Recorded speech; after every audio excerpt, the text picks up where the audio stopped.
Diallo, cette situation, c'est vrai que ça a surpris, mais à ce stade, est-ce que la situation a été gérée de façon professionnelle ou tout au moins, qu'est-ce qu'on ne nous dit pas dans ce dossier? Donc moi, je vais commencer par répondre à votre première question, celle de savoir si l'affaire a été gérée de façon professionnelle.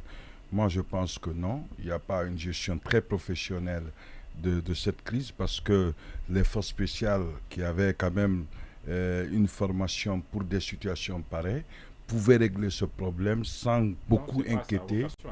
Oui, c'est sa vocation. C'est comme si c'était du terrorisme parce qu'ils interviennent. Les gens sont venus vouloir libérer des prisonniers. En principe, c'est leur vocation. On a même montré des séances, je suis des séances où les forces spéciales étaient sont formés pour des situations de ce genre. Des situations comme ça. Et ils sont à l'entrée du Kaloum et ils sont à quelques minutes de la maison centrale.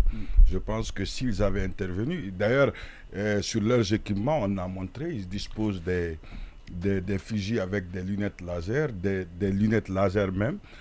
On va dire qu'ils sont véritablement équipés. Ils sont véritablement équipés et il suffisait juste pour ceux qui étaient là-bas de jeter des grenades assombrissantes, rendre le coin comme la nuit et utiliser leur phare pour abattre les trucs parce que tout ce qui n'était pas quand même rebelle allait se coucher ou fuir. Les autres continuaient à les voir, les abat.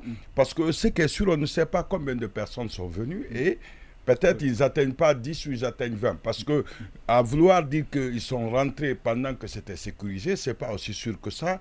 Ils peuvent venir la journée, passer le temps à Kaloum. C'est ça et la agir. Donc, oui, mais attention. Et les pick-up qu'ils ont utilisés? Donc, ils peuvent rentrer. Parce qu'il y a un véhicule qu'on a montré à l'image tout à l'heure avec non, moi, on appelle l'arme là. Moi, je pense que la question n'est pas celle de savoir s'il faut renforcer la sécurité autour de la maison centrale. Il y avait une sécurité suffisante à la maison centrale pour faire face à la situation. Donc, normalement, cette sécurité, quitte à savoir si ceux qui étaient là-bas, soit ils dormaient ou ils n'étaient pas là-bas. Cette question, ça pouvait être... parce qu'ici, en Guinée, on sait, on peut te poster, tu quittes ou bien tu dors. Ça, c'est une vérité. Et par le ministre, quand même, le ministre de la Justice a déchargé les gardes, la garde pénitentiaire en disant qu'ils ne sont pas armés. Donc, s'ils ne sont pas armés, ils ne pouvaient pas résister. Donc, c'est une vérité. L'autre aspect, c'est que je voulais dire que ces forces spéciales pouvaient bien intervenir et sans beaucoup inquiéter les habitants de Kaloum. Toutes les dispositions ont été prises, on a fait du truc, mais après tout ce que dit Kernon, c'est une vérité. C'est pas eux qui ont repris les autres, il semble d'après les avocats, puisque c'est eux seuls qui sont prononcés sur la question, on est amené à les porter confiance pour dire attention, ils se sont rendus. À quoi a servi les forces? On posera la question dans la seconde partie parce qu'on nous a parlé de comment, quel est le terme même qu'ils ont utilisé. Ils n'ont repris personne. De farouche résistance. Là, on a vraiment envie de comprendre. La preuve en est que, s'il vous plaît, c'est le chef d'état-major qui nous dit, de l'armée. La preuve en est que c'est celui qu'on n'a pas retrouvé, c'est parce qu'il ne s'est pas rendu. Bien sûr. Donc, ceux qui sont rendus, ils les ont retrouvés. Maintenant, l'autre aspect qui est un peu... Moi, je me demande pourquoi...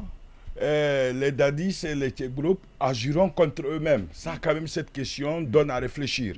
Puisque vous savez que la façon dont ils sont évadés, ça les expose, d'après l'article 740, à 10 ans de prison à peu près, puisqu'ils se sont retirés avec des forces, avec une position, parce que c'est de... Si c'est avéré qu'ils se sont retirés. Si c'est avéré, c'est ce que je dis. Donc, c'est ça que je dis. S'il est avéré, je dis pourquoi ils peuvent avoir des intérêts. Pourquoi moi, je quand même peux, à l'encontre de leur intérêt. Quand même, si vous regardez quelque part, quand même, leur avocat quand même a intérêt à dire, est-ce qu'on ne les a pas kidnappés? Pour montrer, et peut-être que le gouvernement, le CNRD l'a fait dans l'optique de passer à vouloir, disons, éloigner des gens qu'ils craignent dans l'armée. Peut-être ça pourrait être une des hypothèses extrêmement importantes. Vous savez, le gouvernement ne paraissait pas être paniqué, si vous regardez. La preuve en est que c'est un ministre qui est à l'extérieur qui communique. C'est lui qui annonce la fermeture des frontières alors qu'il n'en a pas le pouvoir. Le ministre de la Justice ne ferme pas les frontières dans un pays. On parlait même des conséquences parce que déjà hier, les images qu'on nous a envoyées Bernard Goumou n'a pas parlé. Sigiri, Koulé Mali par exemple, Bernard Goumou n'a pas... une sorte de casse-tête pour les gens. Et aujourd'hui, pour ceux qui voyageaient à Kindia, à Cancan, tous qui n'avaient pas de carte, ils ont payé beaucoup de 10 000. Parce qu'il y a plusieurs fronts, il y a eu plusieurs barrages qui ont été installés sous prétexte. Et on connaît l'autre aspect qui rend les choses très faciles pour la ville de Kaloum, Kaloum est une presqu'île avec une seule sortie. Comment se peut-il que les gens puissent avoir, on ne puisse pas retrouver les gens qui se sont rendus? Et moi, je ne savais pas que c'est les avocats qui ont appelé les gendarmes. Mais c'est eux qui ont communiqué sur le plan interne. Même si vous regardez sur France 24, c'est les avocats qui disent que les autres se sont rendus. Ça veut dire qu'il faut quand même porter une thèse très sérieuse sur le fait que les autres ont été kidnappés, puisqu'ils se sont rendus, dans la mesure où toutes les forces... Parce que mais est-ce qu'on ne peut pas sortir aussi, après on se met à se rendre à l'évidence qu'il n'y a pas de... Il y avait peu de chance. Il y avait peu de chance. La problématique, si on approfondit la problématique, moi je pense que les dadis n'ont aucun intérêt à provoquer cette évasion, puisqu'ils allaient quand même... Et je rappelle pour terminer, normalement les peines d'évasion se cumulent avec les peines principales.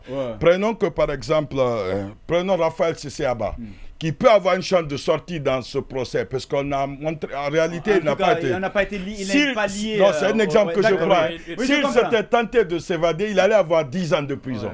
Donc ça allait se cumuler. Si on le libérait, il allait faire encore 10 ans de prison à cause. Et en matière d'évasion, selon l'article 745, si je ne me suis pas suivant, il n'y a pas de tentative. Le fait de tenter de s'évader est une évasion. Et ça, c'est extrêmement compliqué. Et moi, je pense qu'il faut, on va laisser les enquêtes livrer les secrets de cette attaque. Bien.